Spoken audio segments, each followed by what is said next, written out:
Y queremos saludar a Asdrúbal Aguiar. Él es abogado, constitucionalista, ex magistrado de la Corte Interamericana de Derechos Humanos. Doctor Aguiar, gracias por estar con nosotros. Bienvenido a la tarde de NTN 24. Muchas gracias. Usted decía bien que era poco lo que tenían para poder analizar y concluir en la materia. Yo le diría con toda responsabilidad que es suficiente lo que tienen para poder llegar a una conclusión.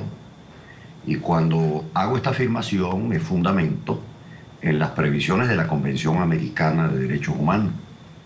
Parece ser que al presidente Santos y a la canciller Holguín se les olvidó el texto del artículo 22 de este instrumento internacional que hace parte de la legislación colombiana. Recuerden que que Colombia es estado parte de esa convención y de acuerdo con ella, cualquier persona que se encuentra legalmente dentro del territorio de un país no puede ser restringida su circulación sino mediante disposiciones de rango legal. Aquí se está aplicando un decreto presidencial, una disposición de carácter ejecutivo que no llena los extremos de la Convención Americana de Derechos Humanos. En segundo lugar, solo podrá ser expulsado una persona extranjera que ha violentado las leyes internas, en este caso de Colombia, mediante el cumplimiento de una decisión que haya sido adoptada a través de un procedimiento legal. Y por último, esto es lo más importante, nunca, este es lo que se llama el principio de no devolución, consagrado por la jurisprudencia internacional de derechos humanos, nunca puede ser devuelta una persona a su país de origen cuando en ese país de origen pueda ser objeto de persecución por sus opiniones políticas.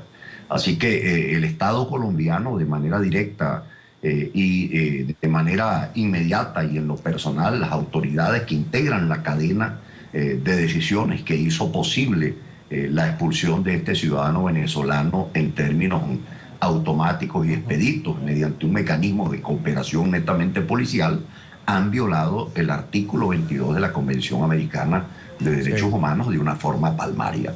Doctor Aguiar, muy buenas tardes. Le habla Jairo Libreros. Jairo, ¿cómo está? Grato placer saludarle. Muchas gracias, igualmente. Yo creo que alguien le hizo olvidar, no solamente al presidente Juan Manuel Santos y a la canciller colombiana, el texto de la Convención Americana. ¿Será una solicitud muy fuerte del gobierno Maduro, quizás amenazando quitarle el apoyo en ese proceso de paz que se realiza en La Habana? Yo no encuentro otra razón para semejante acto. Es que esto resulta realmente grave y está hablando muy mal inclusive de la comunidad internacional de los estados democráticos. No habla mal de los estados en donde se violan de manera sistemática y generalizada los derechos humanos porque de ellos no se puede esperar absolutamente nada. En días pasados Venezuela vivió una situación más o menos parecida de irrespeto a los tratados y acuerdos internacionales con la devolución que se hizo a Venezuela de un general señalado de estar comprometido con el narcotráfico. Y resulta ser que se le trató de atribuir una suerte de inmunidad o de protección que no existe en el derecho internacional porque este era un funcionario de carácter consular que puede ser detenido de acuerdo con la misma convención en los casos de delitos graves. Y resulta ser que la Cancillería holandesa, bajo una presión ejercida por Colombia justamente en materia petrolera, simplemente saltándose por encima de los tratados y acuerdos internacionales, se lo entregó al gobierno del presidente Maduro.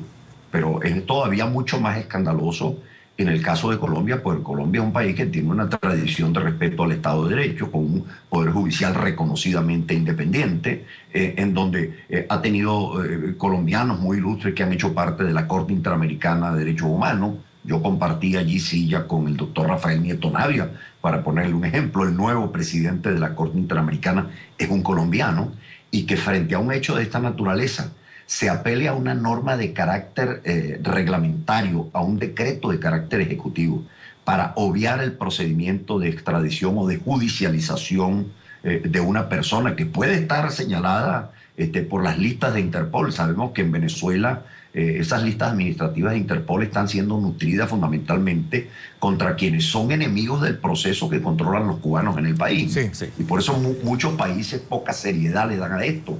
pero en el supuesto de que hubiese un requerimiento judicial, existiese una orden de captura, estas son situaciones que de conformidad con la convención tienen que ser judicializadas, y estar apegadas a la ley directamente, no a un decreto. Claro. Y en este caso no se puede, esto es lo más importante, jamás devolver a un individuo a su país de origen cuando corre el riesgo de ser privado de libertad por sus opiniones políticas. Y hay un dictamen de la propia Comisión Interamericana de Derechos Humanos en donde se ha reconocido que en Venezuela, de manera sostenida y manifiesta, es utilizada la Administración de Justicia para la persecución de todo aquel que haya disentido del gobierno. En este momento tenemos 2.000 estudiantes aproximadamente sujetos a procedimientos judiciales, por Dios. Sí, claro, doctor Aguiar, es que estábamos precisamente tocando el tema y usted ya lo ha insinuado en esta respuesta y tiene que ver con lo que puede afrontar Laurent en Venezuela, porque creo que no hay un proceso judicial claro contra él, pero también para todos es conocido que perfectamente por esa cuestión de que no es muy claro el manejo de la justicia en Venezuela, pues algo puede aparecer y algo puede llegar de la noche a la mañana. ¿Qué se sabe del tema concreto judicial contra Laurent? No hay ninguna noticia, porque ciertamente que en Venezuela se ha establecido una suerte de persecución sistemática contra todo estudiante que haya expresado opiniones políticas contrarias al gobierno o haya participado en manifestaciones públicas, incluso de carácter pacífico. Se les ha criminalizado totalmente este derecho tan elemental y esencial a la experiencia y a la vida democrática, como lo ha dicho la misma Corte Interamericana. Y ustedes recuerdan que desde el mes de febrero hasta el presente momento, 200 estudiantes fueron encarcelados, 57 fueron torturados y casi 1.000 de ellos sometidos a medidas cautelares ante tribunales de carácter civil. Esa es una situación que inclusive dio motivo a la elaboración de un expediente que fue despachado directamente por un grupo de parlamentarios latinoamericanos hasta la Fiscalía de la Corte Penal Internacional en La Haya. Ahora, lo que debo decir es lo siguiente: independientemente de cuál sea el resultado de lo que ocurra aquí en Venezuela, que se le violenten sus derechos al debido proceso, o a la defensa o a la tutela judicial efectiva a este estudiante Gómez Salete, debo decir que ya ha cristalizado una violación manifiesta y palmaria de la Convención Americana de Derechos Humanos por el Estado colombiano, que compromete su responsabilidad internacional. ¿Por qué razón? Porque no es posible que desde ningún Estado miembro de la Convención pueda ser despachado sin ningún tipo de decisión fundamentada en ley un ciudadano que se encuentra en condición legal dentro de ese propio país. Esto lo establece de manera clara y meridiana el conjunto de numerales que integran el artículo 22 de la Convención Americana de Derechos Humanos, y esto fue totalmente puesto de lado, y por eso sorprende que en el comunicado que hace público el Estado colombiano diga esto ha sido conforme a la ley, sí, y de acuerdo con los derechos humanos.